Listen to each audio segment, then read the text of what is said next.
ছেলে, এখানে আসো, এখানে আসো।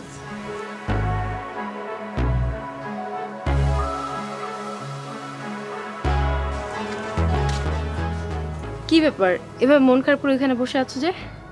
আপু আমার তো বাবা মা কেউ নেই, কোথায় থাকারও জায়গা নেই, তাই বসে বসে কাঁদতেছিলাম। ও, এখানে কোথায় আসছো? এখানে কারো কাছে না, তেমন কোনো জায়গা নেই যাওয়ার। কোনো কাজ টাজ পারো বাড়ির? না, তেমন কোনো কাজ শিখা হয় নাই। আচ্ছা থাক, কাজ জানা লাগবে না। ঠিক আছে, এমনিতে আমি একই বাড়িতে থাকি, তুমি ছোট ভাইয়ের মতো থাকতে পারবে। যাবে আমার বাড়ি? জি আপু, জি।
কিন্তু এখানে কি করছিস?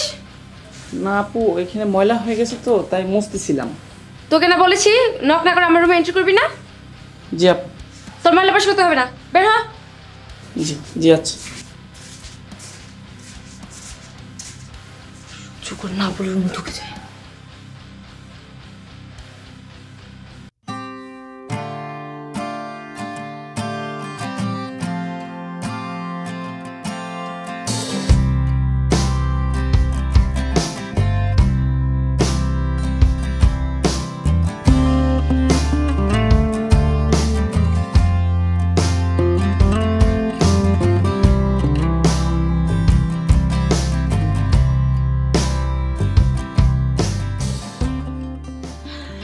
অনেক অনেক, জি আপু। এই যা তো আমার জন্য চা নিয়ে আস। জি আপু।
অনেক অনেক, জি আপু।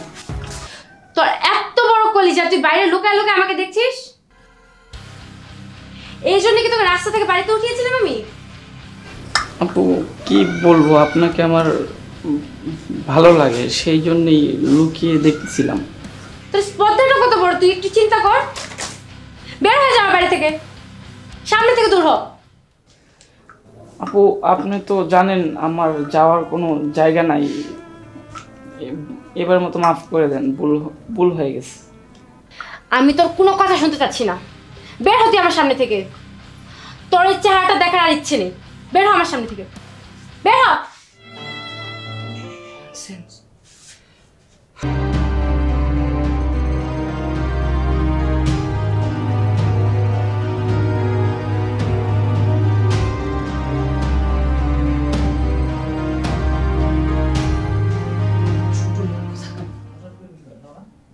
আমার বাড়িতে থেকে আমারটা খেয়ে আমার সাথে তুই না বাড়ি